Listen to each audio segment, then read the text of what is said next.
The world is facing destruction. From the crisis in Gaza to the climate emergency, millions are losing their safety, dignity, and fundamental rights. But our work in 2024 shows that even in the darkest of times, our resiliency and resolve rise. By exposing abuses, amplifying voices, and using technology to build irrefutable evidence, we drive change and demand justice. Amnesty's call is for international law to be... Even in the bleakest of times, human dignity can prevail, and a brighter future can still be built.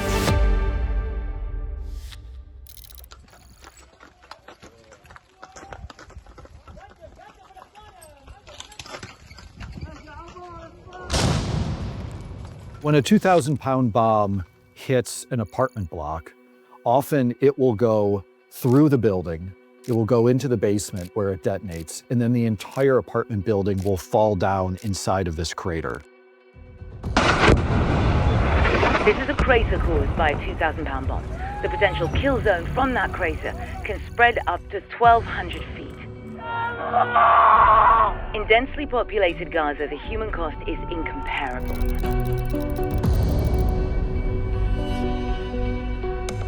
We're talking about disproportionate attack and indiscriminate attacks, and at worst, deliberate attacks against civilians. In every case, the vast majority of the victims were women and children.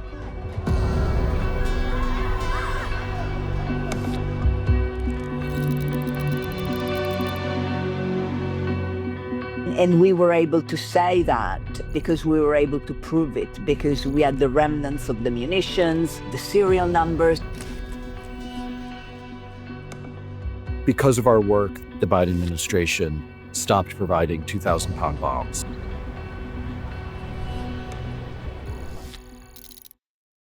We are obviously documenting individual attacks, but what's important is to also take that bird's eye view to look at the patterns, the trends behind all these individual attacks and how they really impact the society in Gaza. Now, Amnesty International says following its investigation, the Israeli ministry's destruction of Gaza's eastern perimeter should be investigated as a war crime. So along the perimeter, we documented over 3,000 buildings being destroyed.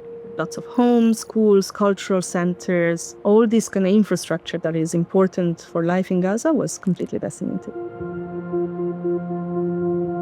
When we work on a conflict from the beginning to the end, we accumulate a lot of data.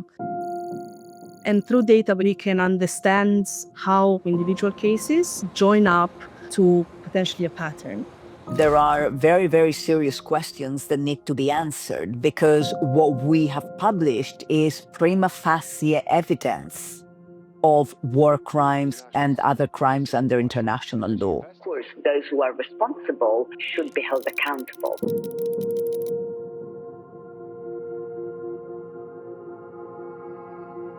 You challenge yourself, you always wonder, is there a value in what we do? Because we have been publishing reports, calling for ceasefire, and it seems futile. But then one sentence that we heard from several people is, when the Nakba was committed against Palestinians in 1948, we spent decades trying to prove to people that we were ethnically cleansed. So for this to come now from an organization like Amnesty, it matters for them that there are others willing to bear witness for the crimes that are being perpetrated against them.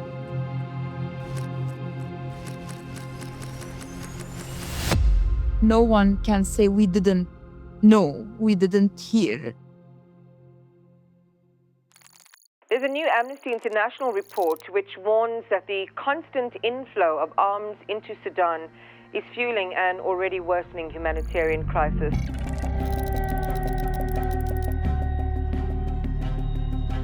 In the videos, you will see soldiers brandishing guns. We are able to capture pictures of those videos and then analyze them.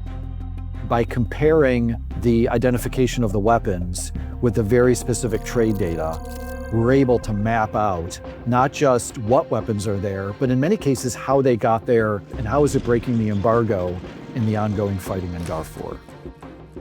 We know that our reporting has been used by the US government to sanction certain companies. Impunity is one of the key drivers of violence in Sudan. Our evidence lays the groundwork for international justice and accountability in the future.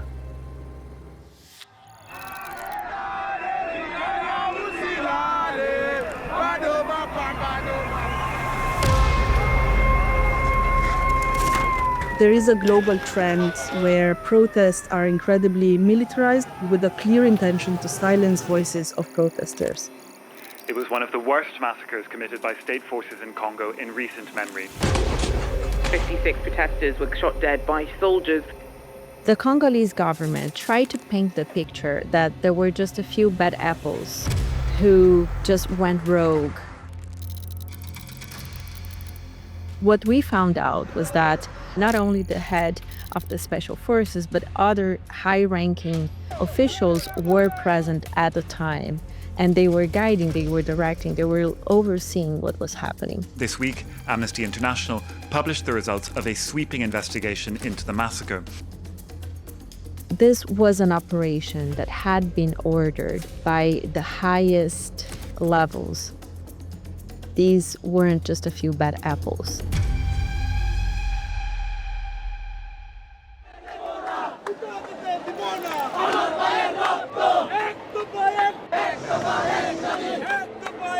Troops on the streets, a strict curfew, a near blackout of communication.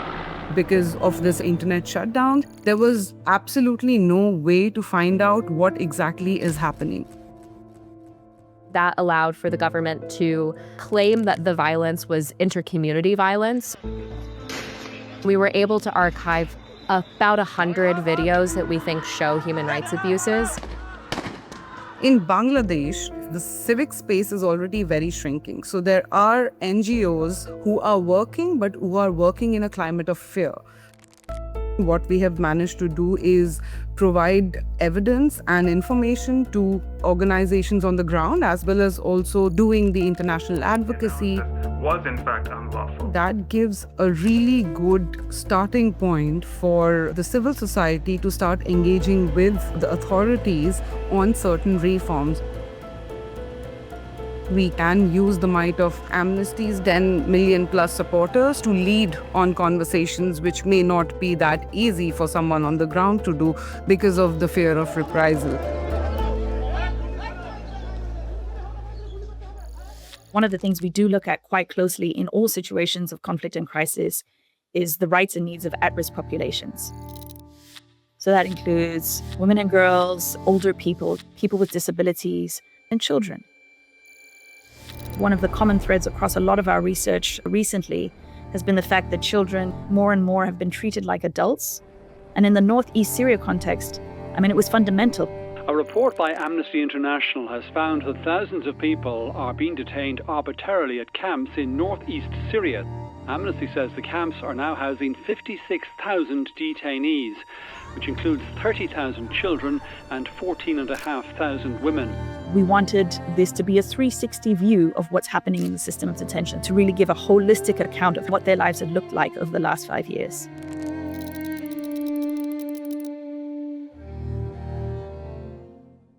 I think we're in a really exciting moment because with the fall of Assad, the real prospect for justice is reopened. We think this is a real moment where we can galvanize our advocacy to address the rights and needs of people in the system of detention.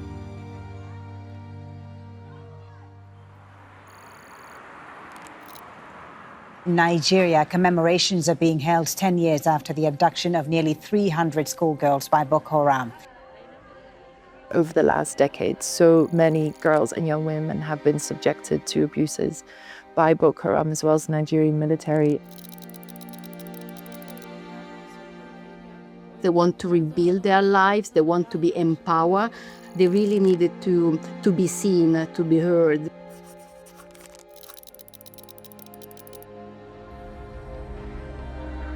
In December, we decided to organize a face-to-face workshop with international members in the region. We want them to be really the driver of this campaign.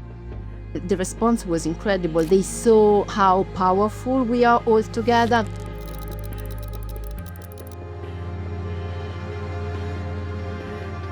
The girls and young women communicated to us that they were just so incredibly happy that there are people somewhere out there in the world that they don't know standing by them and standing with them.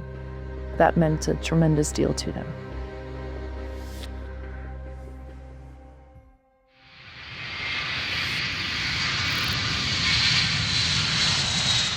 The vast majority of people in the world travel or migrate because of work. Very often they work in agriculture or they work in hospitals, so sectors that are really necessary for the economy, and still they are exploited. They're not welcomed. Canada has a program for non-Canadians that brings them to the country to work on a temporary basis. They reported physical abuse, gender violence, control and surveillance. The abuses they reported didn't happen in a vacuum. These abuses stem from Canadian laws and policies. It's human rights violations that really are generated by bad government policies. Many economies need migrant labor, so migrant workers are not going away, and we want to show that Canada is not a good example. We want borders to enhance people's human rights rather than violating them. So in 2024, we have looked into displacement caused by the climate crisis. Turn to Somalia now. The country has been hit hard by climate change. We stayed there for about 2 weeks, documenting experiences of the new arrivals, people who have been experiencing floods, and immediately after the floods, there was drought. People were not able to sustain themselves in terms of food. The animals they had died, and they were not able to take care of their families. We should not forget that often the populations that are impacted are the ones that are least responsible for climate change. Already, cyclones and spring tides flood the islands. Homes, crops, water supplies destroyed. We found that people are already migrating from the islands to New Zealand. There are no dedicated migration avenues for people impacted by the climate crisis, just labor migration visas. And so people with disabilities, people with medical conditions, they are simply left out of the possibility to migrate to New Zealand. A pathway that looks at the humanitarian situation does not leave behind vulnerable people. People who are already victims of climate change should not be victims also of unfair immigration systems. Once we consolidate all our reports together, we can be able to make a one-voice solution to the challenges that people face. We do research, we do campaigning, we do advocacy to help refugees and migrants rebuilding their lives.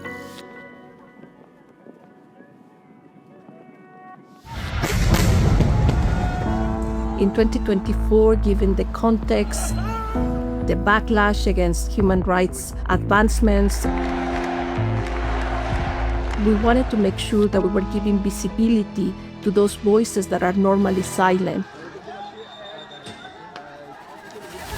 The information that Amnesty is producing through the research is central to the mobilization of millions of people every year.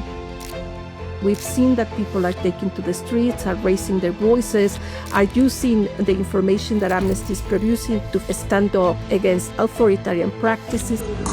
Through our campaigns and advocacy strategies, our work is central to building new narratives to bring everyone together to fight for equality, for human rights, and for justice.